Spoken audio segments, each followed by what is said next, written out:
Hello नमस्कार साथियों, मैं कुलदीप कुमार यादव यूट्यूब चैनल के आर स्टडी में आप लोग का स्वागत है। तो जैसे कि मित्रों, मैंने आज बहुत इंपॉर्टेंट टॉपिक लेकर के आप लोग के बीच आया हूँ। झारखंड का प्राग ऐतिहासिक काल। झारखंड काल में प्राग ऐतिहासिक काल में झारखंड, ठीक है। प्राग ऐतिहासिक काल में झारखंड का किस तरह से चर्चा हुआ और उसमें क्या क्या तांबा, क्या क्या खनिज, क्या क्या धातु जो वहाँ पे अवशेष पाया गया, इसी विषय में आज हम लोग झारखंड में क्या क्या मिला, क्या क्या नहीं मिला, इसी चीज़ में, इसी टॉपिक को लेकर के हम लोग आए हुए हैं आज और जानेंगे। तो चलिए, मैंने कल जो बताया था, कल जो मैंने बोला था कि लाइव आऊँगा, तो क्या है कि थोड़ा सा मेरा जो स्टैंड है वो अच्छा नहीं है और इधर उधर हो जाता है वीडियो। और प्लस पॉइंट ये है कि कैमरा भी अच्छे तरीके से नहीं आ पाता है, धुंधला आता है। इसी वजह से मैंने सोचा कि वीडियो को रिकॉर्ड करके और आप लोग के बीच से देने का प्रयास करूँगा। तो चलिए, सबसे पहली बात कि हम लोग जानते हैं प्राग ऐतिहासिक काल में झारखंड। इसके पहले हम लोग जानेंगे कि देखो, जब झारखंड का इतिहास हम लोग पढ़ ही रहे हैं तो थोड़ा सा हम लोग पीछे से हम लोग लेते हैं। देखो बाबू, इतिहास को सही तरीके से, इतिहास को अगर सही तरीके से अगर समझेंगे तो इसको तीन कालखंडों में बांटा गया है। कितने कालखंडों में बांटा गया है? तीन कालखंडों में बांटा गया। पहला हो गया ये प्राग ऐतिहासिक काल, प्राग ऐतिहासिक काल। और दूसरा हो गया आदि ऐतिहासिक काल। और तीसरा हो गया ऐतिहासिक काल।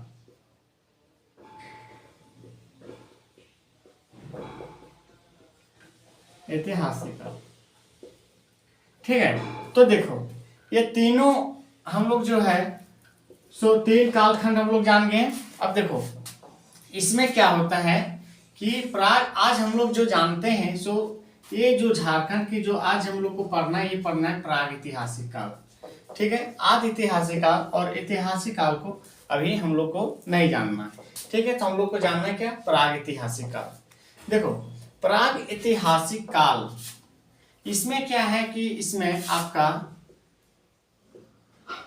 लिखित साक्ष्य की जानकारी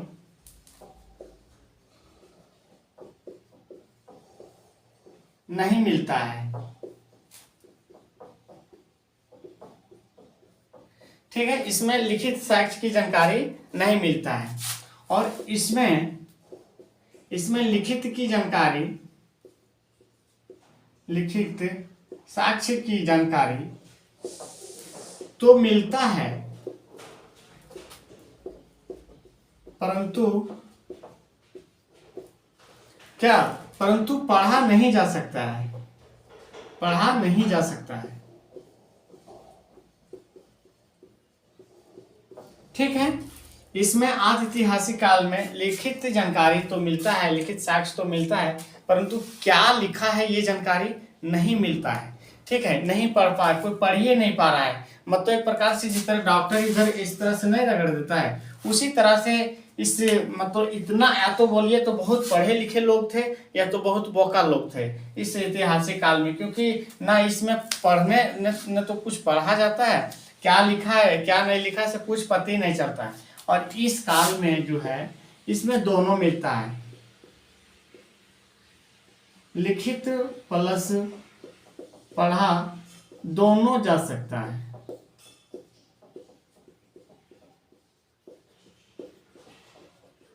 यहां तक हम लोग समझ गए। अब देखो, हम लोग को पढ़ना है झारखंड, क्या पढ़ना है? झारखंड पढ़ना है, ठीक है। तो देखो, झारखंड पढ़ना है। इस काल में अब देखो, प्राग ऐतिहासिक काल को भी कितने, तीन वर्गों में, इसको क्या बोलेंगे? सबसे पहली बात, इसको बोलेंगे पाषाण काल। क्या बोलेंगे? पाषाण काल। और इसको सिंधु सभ्यता लोग बोलते हैं, सिंधु सभ्यता युग, ठीक है। या तो हड़प्पा सभ्यता,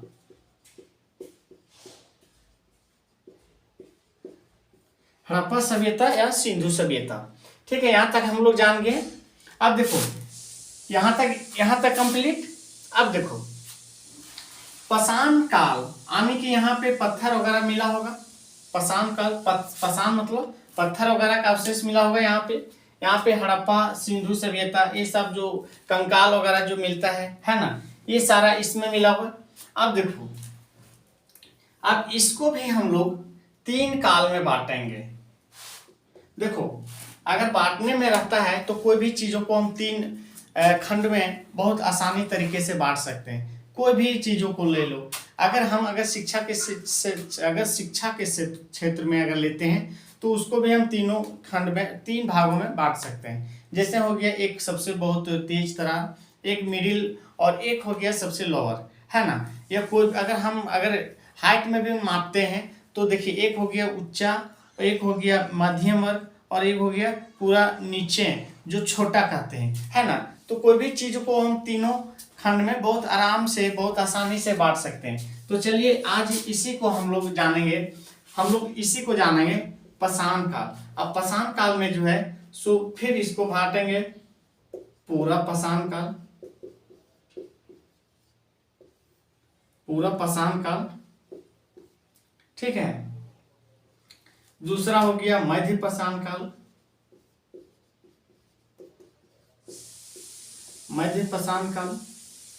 और तीसरा हो गया नव पाषाण काल। क्या हो गया? नव पाषाण काल। यहां तक हमको लगता है कि किन्हीं को दिक्कत नहीं होना चाहिए। अच्छा, अब इसका कार्यकाल समय बताते हैं। इसका समय जो है सो 25 लाख ईसा पूर्व से कितना 10,000, या तो आप बोल सकते हैं 10,000 ईसा पूर्व तक, ठीक है। ईसा पूर्व तक इस समय को माना गया है, यहां से यहां तक, ठीक। और इसको माना गया है 10 ईसा पूर्व से लेकर के 5,000 ईसा पूर्व तक माना गया है इस काल को, मध्य पाषाण काल को। और नव पाषाण काल को माना गया है 5,000 ईसा पूर्व से, कहीं कहीं 3,000 लिखा हुआ रहता है और कहीं कहीं 1,000 लिखा हुआ रहता है। ये झारखंड का मैं बता रहा हूं, ठीक है। तो देखो इस युग को इतना काल, मतलब इतना समय को दर्शाया गया है, ठीक है। अब हम लोग यहां तक जान गए। अब देखो बाबू, पूरा पाषाण काल में, अच्छा थोड़ा सा इतना आप लोग जान गए तो कम से कम इतना उतार सकते हैं, स्क्रीनशॉट ले लीजिए, किन्हीं को दिक्कत है तो, ठीक है। अब देखो, अब ये तीनों को हम लोग जानेंगे अच्छे तरीके से।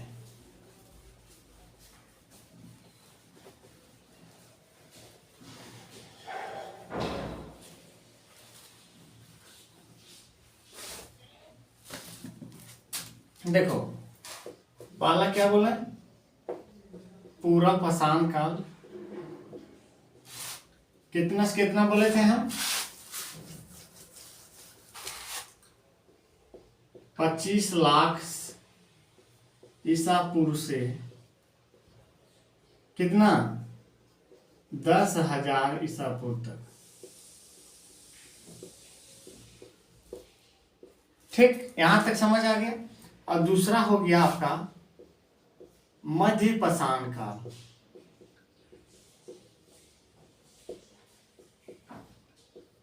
ये हो गया 10 के का मतलब 1000। आप लोग ऑनलाइन में तो अब तो जानते करते होंगे, बताने की जरूरत नहीं, लेकर के 5K तक ईसा पूर्व तक लिख सकते हैं, ठीक है। ईसा मसीह जन्म के पहले हम लोग क्या बोलते थे, ईसा पूर्व। समझ आ गया ना। अब देखो, अब तीसरा लेते हैं नव पाषाण काल।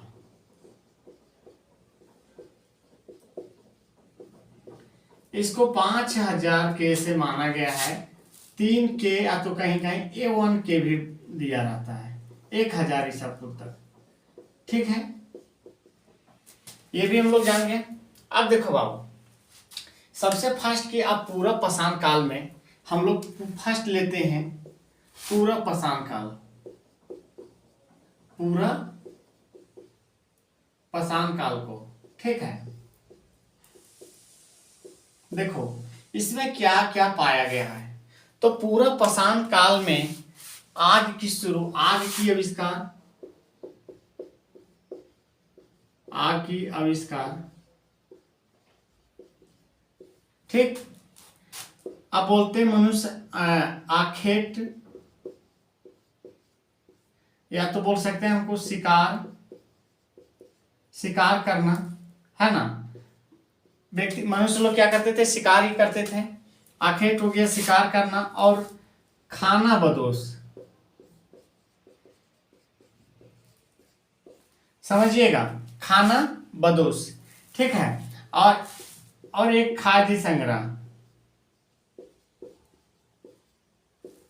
ठीक, अब देखिए इतने तरीके से लोग इतना मतलब फेस करते थे। जैसे आखेट मतलब आप तो बोल सकते हैं आप शिकार करना, आखेट को ही शिकार करना मतलब उस समय के लोग क्या करते थे कि शिकार करते थे। कहीं भी जाते थे, घूमते चलते थे, तो वहां पे कोई भी तरह से अगर खाने वाला कोई भी चीज मिल गया तो उसको मार करके तुरंत खा लेते थे। मतलब शिकार मतलब कच्चा, उस समय आग का खोज आविष्कार हुआ था, परंतु आग को यूज करने किस तरह से यूज करना चाहिए ये जानकारी नहीं हुआ था। तो देखो उस समय कच्चा मांस लोग खाते थे। आदिम जनजाति मतलब जिस समय कच्चा मांस जिसको भी मिल गया मार करके, मतलब बुढ़वा आदमियों मिल गया तो आदमियों को मार करके खा जाना, इस तरह के लोग मतलब उस समय। आप उसी को बता रहे हैं खाद्य संग्रह। खाद्य संग्रह क्या होता है कि कहीं अगर लोग जाते थे घूमने के लिए या कहीं अच्छे लंबे रास्ता तक, तो किसी को साथ में ले लेते थे। बोल अगर भूख लग जाएगा तो हम क्या करेंगे, इसको खा लेंगे। कोई बूढ़ा बुजुर्ग को ले लेते थे और इसको मार करके क्या करते थे, खा लेते थे। बूढ़ा अगर मर गया तो उसको जलाते नहीं थे। बूढ़ा को सबसे पहले जब जान गए कि इसका उम्र ढल गया तो उसी को मार करके लोग क्या करते थे, खा जाते थे। अब क्या करेगा, मिटवा ही खराब हो जाएगा। इस तरह से लोग मतलब सोचते थे। अब खाना बदोश मतलब क्या होते थे कि खाने की तलाश के लिए जगह जगह पे लोग तरह तरह मतलब जगह जगह पे क्या करते थे, भटकते थे। खाने के ढूंढ में निकलते थे, एकदम खोजते थे जंगल झाड़ में। ठीक है, तो यहाँ तक हम लोग समझ आ गया, है ना। अब लेते हैं हम लोग इस युग में जो है आपका, इसी काल में आपका हजारीबाग बोकारो हजारीबाग बोकारो हो गया आपका, पूर्वी सिंहभूम, पश्चिमी सिंहभूम, इस काल से क्या है, संबंधित है, प्राप्त है। ठीक है, इस काल से क्या है, संबंधित प्राप्त है। अब हम लोग दूसरा लेते हैं मध्य पाषाण काल। मध्य पाषाण काल कितना से कितना है, 5K से 10K से 5K ने, 10K से 5K तक। देखो इस काल में क्या होता था कि लोग पशु पालन करना शुरू कर दिए थे, आरंभ कर दिए थे। ठीक है, पशु पालन करना आरंभ कर दिए थे। और अंत्योष्टि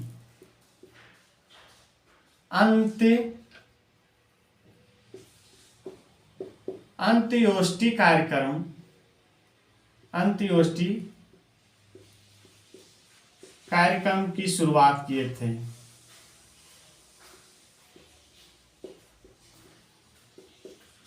मतलब जिसको बोलते हैं संस्कार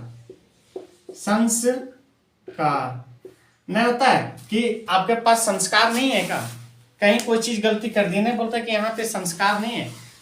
तो 16वां संस्कार मतलब मनुष्य को एक मनुष्य का जिंदा रहता है तब तक कितना 16वां संस्कार होता है, जब उसका अंतिम संस्कार को क्या बोला जाता है, 16वां संस्कार। तो ये भी क्या है, एक 16वां ये क्या है, एक संस्कार है। तो अंत्योष्टि कार्यक्रम इसी को बोला गया है, संस्कार को। ठीक है, और इस समय में क्या करते थे लोग, पशुपालन करना चालू कर दिए थे। समझ गया ना। अब देखो यहाँ पे मध्य पाषाण काल, इतना ये समझ आ गया। तीसरा हो गया नवपाषाण काल।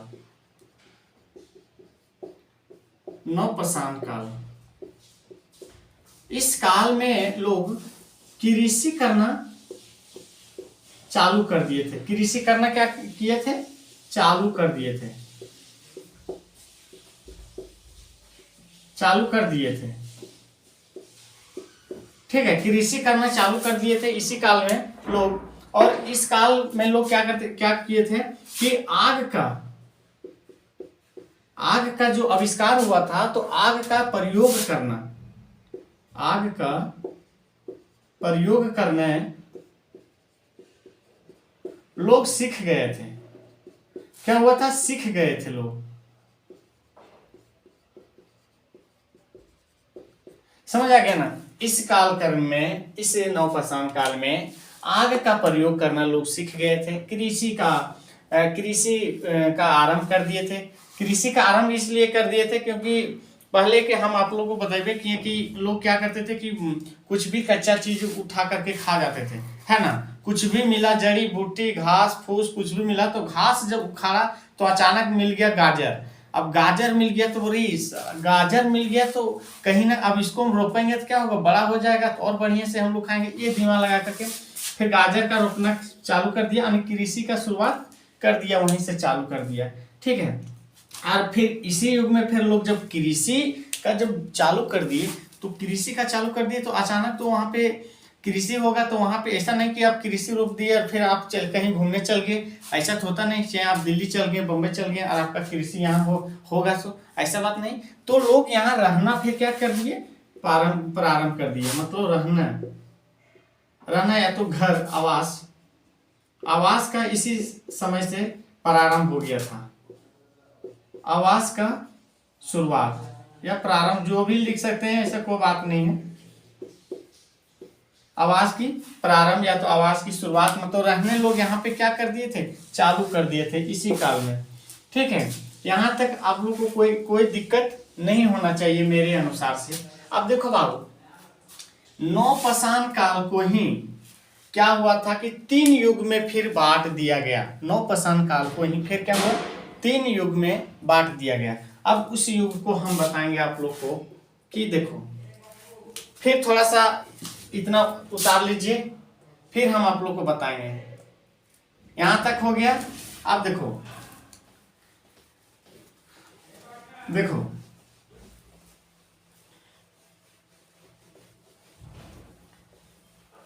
देखो, नवपाषाण हम लिखते हैं, नवपाषाण काल। देखो, अब इसको लोग क्या किए थे, 3 भागों में बांट दिए थे। इसको बांटे थे ताम्र युग, ठीक, ताम्र युग, कांस्य युग और लोह युग। समझिए, पहले झारखंड में आप देखिएगा ताम्र युग, ताम्रपाषाण काल, नवपाषाण काल और ताम्रपाषाण काल या युग मतलब काल, नवपाषाण काल, नवपाषाण युग या नवपाषाण काल को भी हम क्या किए थे, 3 भागों में बांटे, ताम्र युग, कांस्य युग और लोह युग। समझ आ गया ना? तो देखो, इसको पाषाण काल ही नहीं बोला जाता है। तो इस काल में क्या हुआ था कि लोहा है, पत्थर के साथ साथ जो पत्थर था, पत्थर के साथ तांबा का भी क्या हुए, प्रयोग किए थे। तांबा का भी लोग क्या किए थे, पत्थर के साथ साथ तांबा का भी प्रयोग करना प्रारंभ कर दिए थे। और तांबा का प्रयोग करना, यानी कि तांबा, अब देखिएगा कहीं भी जमीन से खान करके निकाला जाता था कोई भी धातु, तो सबसे पहले धातु का प्रयोग कौन सा था, तांबा धातु का प्रयोग किए थे लोग, मनुष्य। अब देखो, तांबे से इसका सबसे ज्यादा श्रेय जाता है आपका, ये जो प्रारंभ करता माना जाता है आपका झारखंड की जनजातियों में, ये हो गया आपका बिरहोर हो गया, और बिरहोर, बिरजिया, ये सब जितने जनजाति थे, ये सारा जनजाति आपका इसका मुख्य जो प्रारंभ करता है ये माना जाता है। बिरहोर हो गया और बिरजिया हो गया, और एक और कौन सा है, मतलब भूल रहे, थोड़ा सा मिस्टेक हो रहा है। तो ये सब तीन जनजाति जो थे इसका मुख्य प्रारंभकर्ता माना जाता है, यही तीनों को माना जाता है। ठीक, एक असुर रह गया। असुर, देखो असुर जनजाति, ठीक है, जनजाति असुर जनजाति, बिरहोर जनजाति और बिरजिया जनजाति।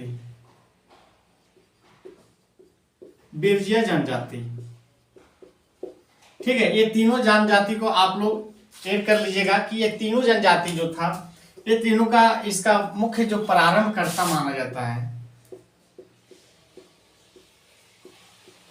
प्रारंभकर्ता माना जाता है, यही तीनों का माना जाता है, खास करके झारखंड में। और झारखंड में ये तीनों का, ये जो झारखंड का जो मुख्य क्षेत्र को अगर देखा जाए तो आपका हजारीबाग हो गया, हजारीबाग, रांची, आपका बोकारो और पूर्वी सिंहभूम, पश्चिमी सिंहभूम, इन सब क्षेत्रों से क्या थे, संबंधित थे। ठीक है, यहाँ अब हम ये ताम्र युग समझ आ गया। अब हम लोग जानते हैं कांस्य युग। अब देखो बाबू, कांस्य युग में, अरे चल वो नहीं करता है, कांस्य युग, देखिए आराम से कोई भी चीज सीखिएगा, बहुत मजा आएगा, बहुत इंटरेस्ट के साथ मैं बताऊंगा आप लोग को। आप लोग यकीन मानिए, अगर आप लोग को ऐसा भी नहीं लगता होगा कि ये कुछ बहुत बड़ा चीज है या सीखने की जरूरत है, एकदम एक चेन बाय चेन से, मतलब एक समांतर सीढ़ी देखिएगा आप, चेन बाय चेन से, मतलब उसके बाद ये हुआ, उसके बाद ये हुआ, उसके बाद ये हुआ, कहीं भी ऐसा नहीं लगता होगा कि कुछ भी तरह की दिक्कत हो। वैसा आप लोग को मैं एक आसानी पूर्वक से मैं बताने का कोशिश करूंगा। देखो अभी ये कांस्य युग हो गया, ठीक है, अब लेते हैं कांस्य युग। देखो कांस्य युग में भी ताम्र पाषाण काल, यहाँ भी कांस्य युग में भी कांस्य पाषाण युग। तो देखो कांस्य युग में क्या था कि ये तो पाषाण काल है ये, तो कांस्य युग में तांबा और टीना को मिला करके, तांबा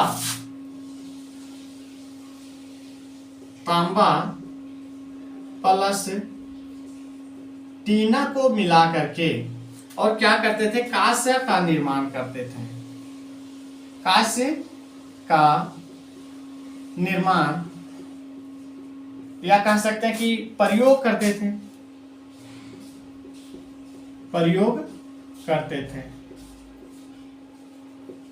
समझ आ रहा है? देखो तांबा प्लस टीना को मिला करके कांसा का प्रयोग करते थे। इस ये जो प्रारंभकर्ता, इसका प्रयोगकर्ता माना जाता है, यही तीनों असुर जनजाति, बिरहोर जनजाति, बिरजिया जनजाति, यही तीनों को क्या होता है, माना जाता है खास करके। ठीक है, अब लेते हैं हम लोह युग।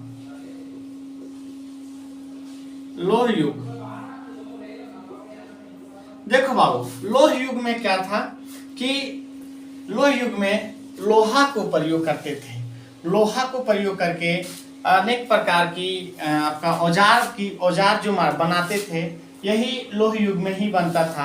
आपका अनेक तरह की औजार, जैसे तलवार हो गया और बहुत सारे चीजों की जो तलवार, कुल्हाड़ी जो है, और सारे जितने भी लोहा का जो यूज होता है औजार, ये सारा इसी लोह युग में सब कुछ प्रयोग हुआ है। और यही तीनों असुर जनजाति, बिरहोर जनजाति और बिरजिया जनजाति, यही तीनों प्रारंभ करता था और यही सब औजार का यूज करते थे।